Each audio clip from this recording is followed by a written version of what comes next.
Mga kahuan, panoorin ang video na ito upang alamin ang pinaka-latest na balita tungkol sa lagay ng panahon at bagyo. Update today.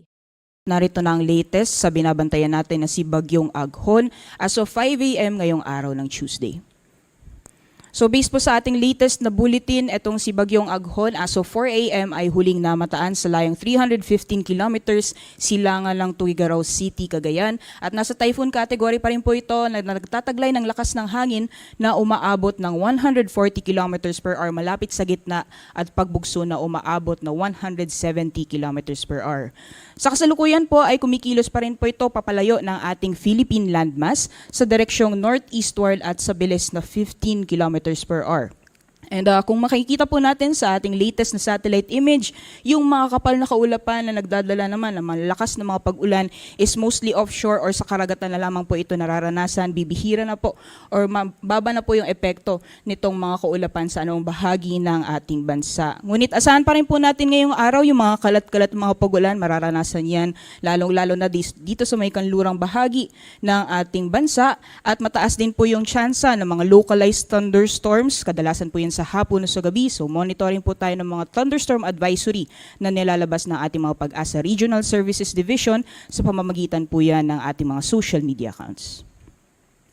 Dapo po tayo sa ating latest forecast track. Kung makikita po natin, wala pong pinagbago yung magiging pagkilos nitong si Bagyong Aghon sa mga susunod na araw. And generally, northeastward pa rin po yung pagkilos niya hanggang paglabas ng ating Philippine Area of Responsibility. Bukas po ng umaga, inaasahan po natin nasa layong 800 kilometers east-northeast na po siya ng Itbay at Batanes. At by Thursday, inaasahan po natin ay nasa labas na po siya ng ating Philippine Area of Responsibility. And kung makikita po natin itong area na highlighted ng yellow, ay ito po yung bahagi ng bagyo na makakaranas pa rin po tayo ng malalakas na mga hangin. And kung makikita po natin, wala na pong area or wala na pong anong bahagi ng kapuluan ang nakapaloob dito sa area na highlighted ng yellow. So wala na po tayo nakataas na tropical cyclone wind signal sa anumang bahagi ng ating bansa. Ulitin po natin, wala na pong signal or wala na pong nakataas na tropical cyclone wind signal sa anumang bahagi ng ating kapuluan. Sa ngayon po, besides yung mga possibility ng mga localized thunderstorms mararanasan sa malaking bahagi po ng ating kapuluan, posible pa rin po makaapekto itong southwesterly wind flow sa may bahagi or western sections ng Luzon at Visayas area. Ngayong araw hanggang bukas po or possible sa Thursday ng gabi, areas po ng Occidental Mindoro at Palawan makakaranas po yan ng mga pag-ulan dulot na epekto nitong southwesterly wind flow or yung hangin na nanggagaling sa timog kanluran.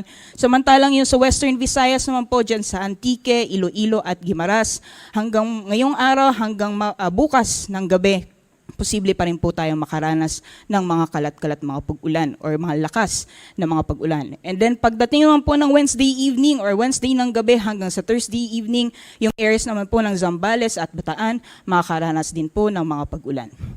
Kaya sa mga areas po na nabanggit po natin kanina, mataas po yung possibility or mga posibilidad ng mga pagbaha o pagguho ng lupa dulong ng mga malawakang pag-ulan. Kaya iba yung pag-iingat po sa ating mga kabayan sa mga nabanggit na lugar.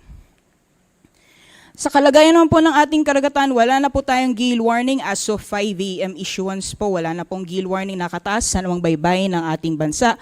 Although kung makikita po natin dito sa may eastern seaboards ng northern at central Luzon, pati na rin sa may hilagang baybayin ng southern Luzon, nasa moderate to rough seas or katamtaman pa rin po hanggang sa maalon na karagatan ang mararanasan. Kaya iba yung pag-iingat po sa mga plano pumalaot. As much as possible po, wag po muna tayong pumalaot dahil delikado pa rin sa ngayon. At sa mga susunod na araw, inaasahan po natin itong si Bagyong Aghon. Generally, patuloy pa rin kikilos papalayo ng ating Philippine landmass. Generally, yung typhoon category po siya or mananatili po siyang typhoon category hanggang paglabas po ng ating Philippine Area of Responsibility Wednesday ng hapon, Miyerkules ng hapon o gabi. At inaasahan po natin, paglabas naman po ng PAR, unti-unti na po siyang hihina. Although sa ngayon, hindi inaalis yung possibility na mas maaga ang paghina nitong si Bagyong Aghon.